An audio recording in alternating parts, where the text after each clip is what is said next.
and welcome to our morning edition of Arirang News. We begin with these stories making the headlines at this hour. South Korea's parliament agreed to form a special committee to speed up legislation tied to the country's investment commitments in the United States. This comes as Seoul faces renewed tariff pressure from the Trump administration over what he calls stalled legislative efforts over investments. The Health Ministry is set to decide how much to expand medical school enrollment for 5 years, starting in 2027, amid mounting opposition from doctors' groups. The move comes as the government estimates the country could face a shortage of up to 4,800 doctors by 2037.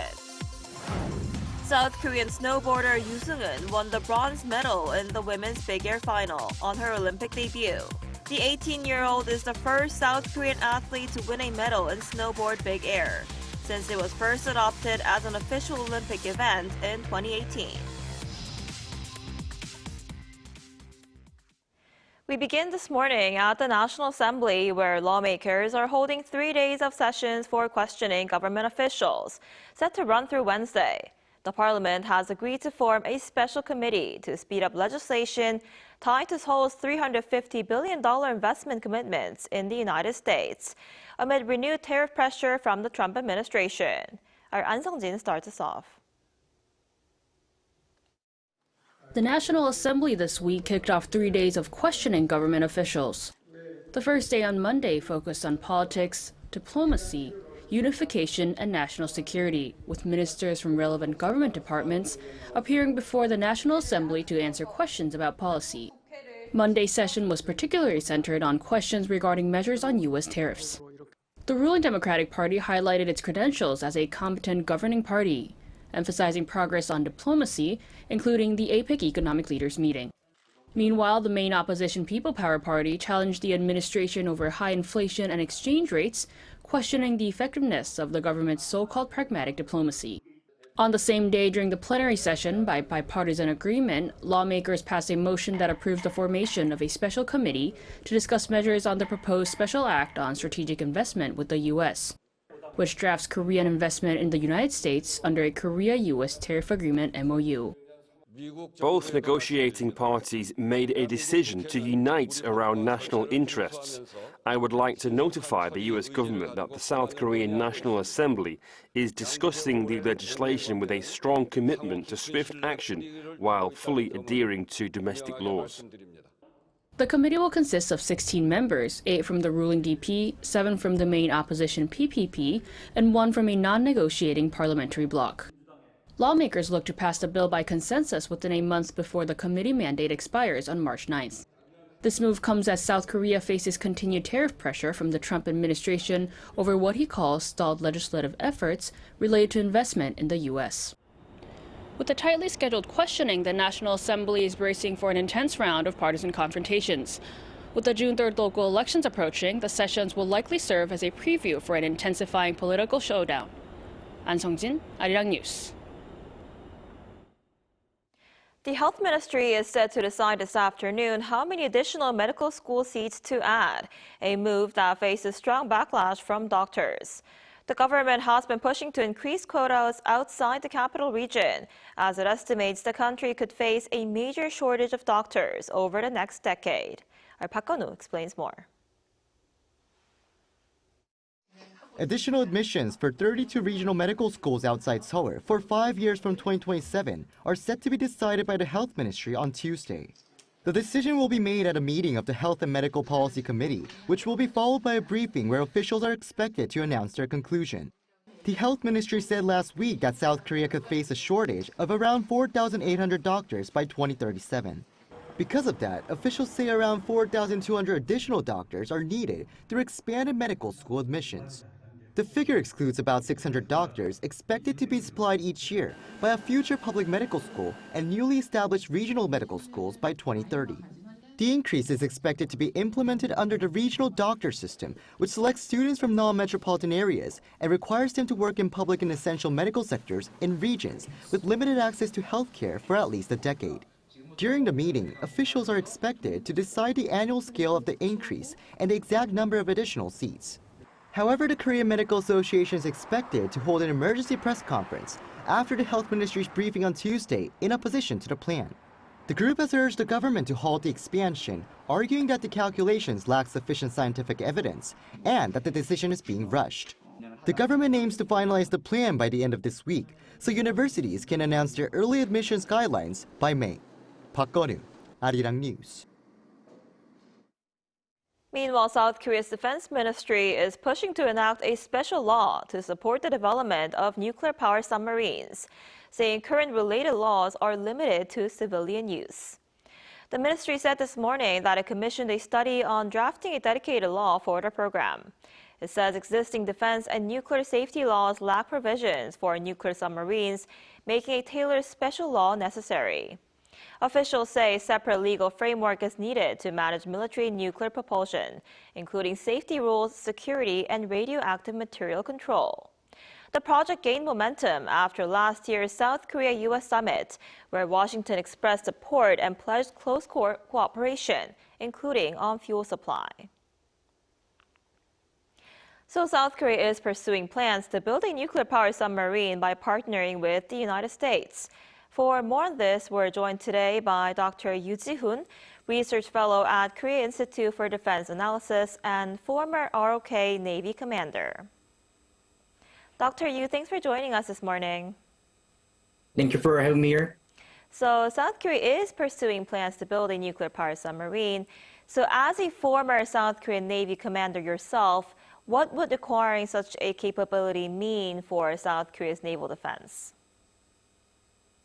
Well, I think a nuclear-powered submarine would give South Korea a step change in endurance, speed, and operational reach. The key difference is persistence. An SSN can stay submerged for a long period and reposition quickly over great distances. That makes it highly effective for continuous surveillance, sea denial, and protecting critical sea lanes in a crisis. But I also believe this is closely connected to the alliance. If developed in partnership with the United States, an SSN capability can strengthen Russia's combined deterrence and combined defense by improving interoperability, shared maritime awareness, and integrated undersea operations. In the sense, it is not just a national capability, it can contribute to the overall combined defense postures. And of course, this requires the right foundations, strong safety standards, highly trained crews, robust command and control, and close coordination with the United States. If those pieces are in place, I think an SSN can significantly strengthen South Korea's naval defense and alliance readiness. I see. And more broadly, how would South Korea owning a nuclear-powered submarine affect the wider region, especially now as the United States appears to be shifting its focus toward countering China? How should the Korean government handle these challenges? I think it is important to be clear about what this capability is and what it is not. A nuclear-powered submarine is not a nuclear-armed platform. It's a defensive capability focused on endurance and sustained operations, not nuclear weapons. And I believe if managed responsibly, it can support a more stable regional maritime environment. South Korea can emphasize that the purpose is to help protect the maritime commons, shared sea lanes, and the rules-based access that regional economies depend on. By strengthening maritime surveillance and undersea presence, I think South Korea can, contribute to maintaining a stable, predictable maritime security order, especially in times of a crisis. To handle these challenges, I believe the South Korean government should focus on 3 practical steps. First, it should communicate consistently and clearly that a nuclear-powered submarine is a defensive capability and not a nuclear weapon platform. Second, it needs a strong governance from the, start tight oversight, a mature safety culture, and non-proliferation best practices that build international confidence. Third, South Korea should coordinate closely with allies while keeping open channels of communication with regional partners So the capability strengthens the deterrence and crisis stability rather than creating misunderstanding or miscalculations. I see. And meanwhile, South Korea is currently competing with Germany for a submarine deal in Canada that's reportedly valued at more than 40 billion US dollars. What advantages do South Korean submarines have over those made by Germany? And what would winning this deal mean for South Korea? Well, I think South Korea's advantage comes down to proven production experience, delivery reliability, and the overall partnership package. South Korea has been building advanced submarines in series for its own Navy, which helps to reduce schedule risk, an important factor for Canada as it modernizes an aging fleet. I also believe South Korea can offer more than the platform itself. It can propose a long-term plan for training, upgrade, and sustainment, including strong MRO support over decades and meaningful industrial cooperation with the Canadian partners. For Canada, I think that long-term sustainment and industrial participation are often just as important as the initial delivery. If South Korea wins, I believe it would be a major strategic milestone. It would strengthen South Korea's credibility as a top-tier submarine supplier, expand its defense industrial presence in North America, and create a lasting security and industrial partnership with Canada. I see. And before I let you go, Dr. Yu, why is defense cooperation between South Korea and Canada so important? How might it benefit both countries? Defense cooperation between South Korea and Canada matters because both are maritime nations with global economic interests and growing security responsibilities. And I also believe both are middle powers, countries that can shape the security environment more effectively when they work together rather than acting alone. Cooperation strengthens practical readiness, interoperability, joint training, maritime domain awareness, and undersea expertise. It also makes industrial sense. South Korea brings a strong shipbuilding and MRO capacity, while Canada brings advanced operational requirements and a major modernization agenda. But beyond the capability and industry, I believe the real strategic value is that when two middle powers work together, they can expand each other's strategic space by creating more options, building deeper partnerships, and strengthening resilience in an uncertain security environment. If it's designed well, I think this can grow into true two-way partnerships that strengthen security, builds more resilient supply chains, and delivers tangible economic benefits through skilled jobs, technology cooperation, and long-term sustainment work. I see. I guess we'll have to see how that goes. All right, Dr. Yu, thank you so much for your time and insight this morning. We appreciate it. Thank you very much.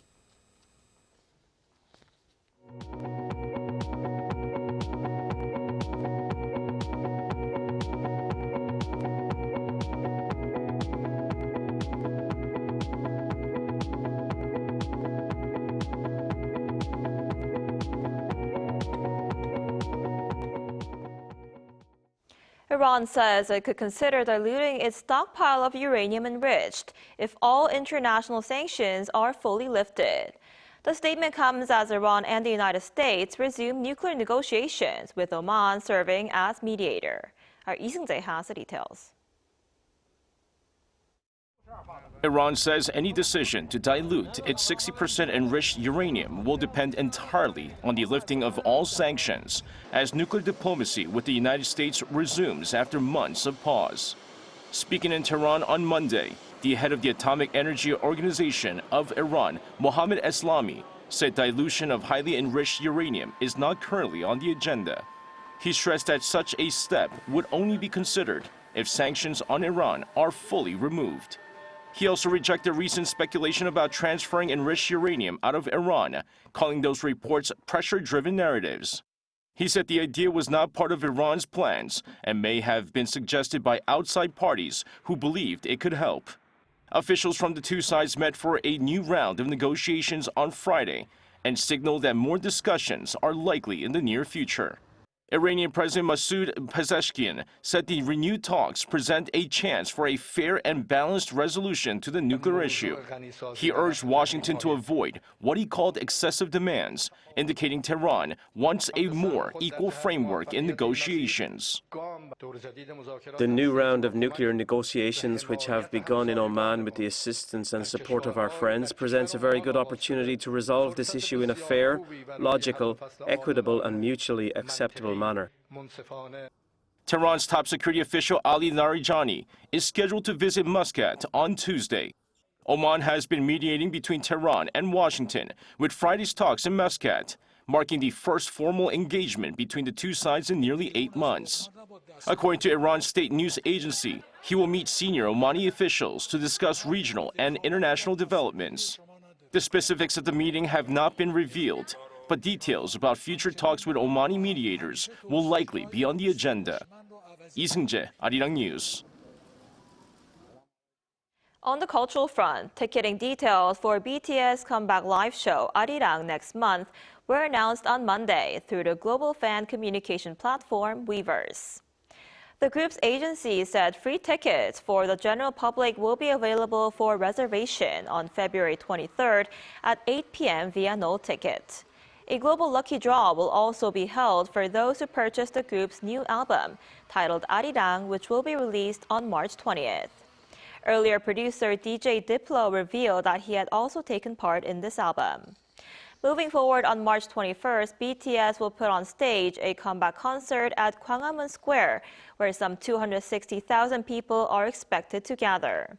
The police will also deploy special units to the site and step up counterterrorism measures. A nearly 1,000-year-old Korean poetic tradition took center stage on a global digital platform this weekend. World Sijo Poetry Day, established to honor the legacy of the Goryeo-era master Utak, celebrated its second anniversary with AI-generated melodies to recitations in over 10 different languages. Our Jung Hae-rim reports. The Sejong Cultural Society successfully hosted the second annual World Sijo Poetry Day celebration on February 7th. Broadcast live via YouTube and Facebook, the event showcased Sijo not just as a Korean relic, but as a living, breathing international art form. The event brought together poets and artists from across continents, highlighting the globalization of Sijo. For the opening, Sijo from two Korean masters, Hwangjini Im Jung-hwan and Sijo Chang poetry accompanied by bamboo flute and drum by Yang Sa-eun were performed. The following program featured Sijo written and recited in an array of native tongues. Beyond Korean and English, poets shared works in Hindi, Russian, Vietnamese, German, Isikosa, Portuguese, French, Lingala, and Spanish. These poets did more than translate. They adapted the 3-line, 45-syllable spirit of Sijo into the unique rhythms of their own languages. One of the highlights of the events was interviews with 95-year-old Allegra Silberstein and 91-year-old Marilyn d'Augustin, both of whom discovered a passion for Sijo late in life, proving that artistic growth has no expiration date. And what's also fascinating about that is that, when you have to think about syllables, carving your language in a certain way, that's very beautiful. This year's celebration also looked firmly toward the future. AI-generated Sijo songs, Still American and Letter Never Sent, introduced new musical interpretations. Students from Chicago's Taft High School also presented visual artwork, which offered fresh perspectives inspired by the poetry. With its 2026 celebration now concluded, organizers say the event reaffirmed that this form of poetry is not only surviving but continuing to adapt and inspire on the global stage. Jung Hae-rim, Arirang News.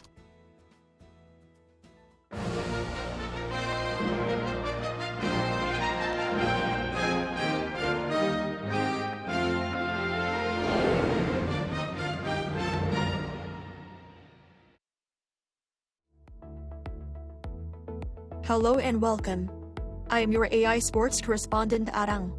This section features AI-generated content and scripts bringing you the latest news from the Olympic Winter Games Milano Cortina 2026. Here are our top stories. South Korean snowboarder Yoo Seung-eun won the bronze medal in the women's big air final at Livingno Snow Park on Monday. Yoo recorded a combined score of 171.00 points after successfully landing to triple cork 1,440 maneuvers in her first 2 runs. Japan's Kokomo Murray took the gold medal with 179.00 points, while Zoe Sadowski-Synnott of New Zealand earned silver with 172.25 points.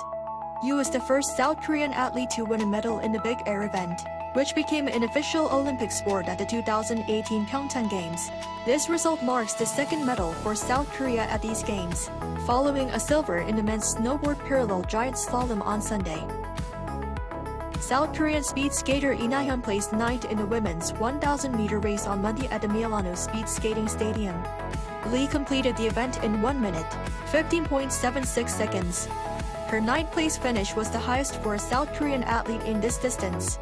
Jutta Leerdam of the Netherlands secured the gold medal with an Olympic record time of 1 minute, 12.31 seconds. Fellow South Korean Kim Min-sung finished 18th. Both Lee and Kim are scheduled to compete in their primary event, the 500-meter race, this coming Sunday. South Korea's Jang Hye-sun is in 2048th place after the first 2 runs of the women's singles luge on Tuesday. She posted a combined time of 1 minute 49.587 seconds at the Cortina Sliding Center. Jung is the only South Korean athlete competing in luge at these games and is making her first Olympic appearance. A mid-course collision with a track wall during the first heat reduced her speed, resulting in a last-place finish for that run, before she moved up 1 place after her second run. The final 2 runs take place on Wednesday. Ukrainian skeleton racer Vladislav SKBT said on Monday that an official from the International Olympic Committee had informed him that he cannot wear his custom helmet design. The helmet features portraits of Ukrainian athletes killed during the war. SKBT said the official cited as a potential violation of Rule 50 regarding political statements. However, the IOC has not yet issued a formal ban. The organization stated it had not yet received a formal approval request for the equipment from the Ukrainian National Olympic Committee. Before we head out, let's look ahead. Appearing now on your screen are the current medal standings and the upcoming schedule for the Olympic Winter Games Milano Cortina 2026.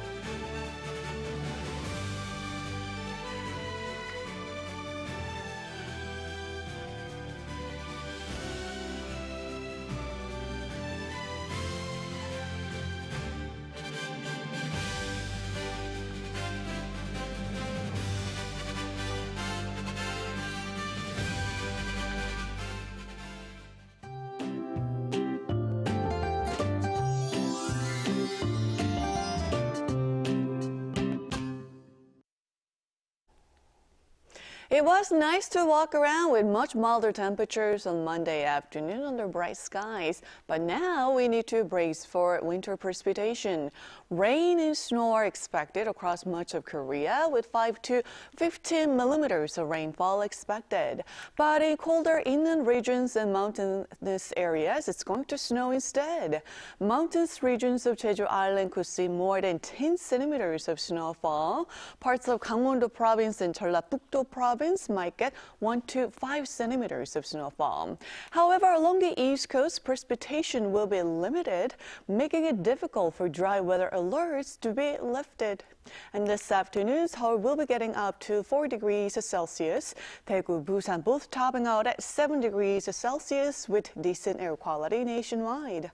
We don't need to worry about an extreme cold wave, as temperatures will rise gradually toward the latter half of the week.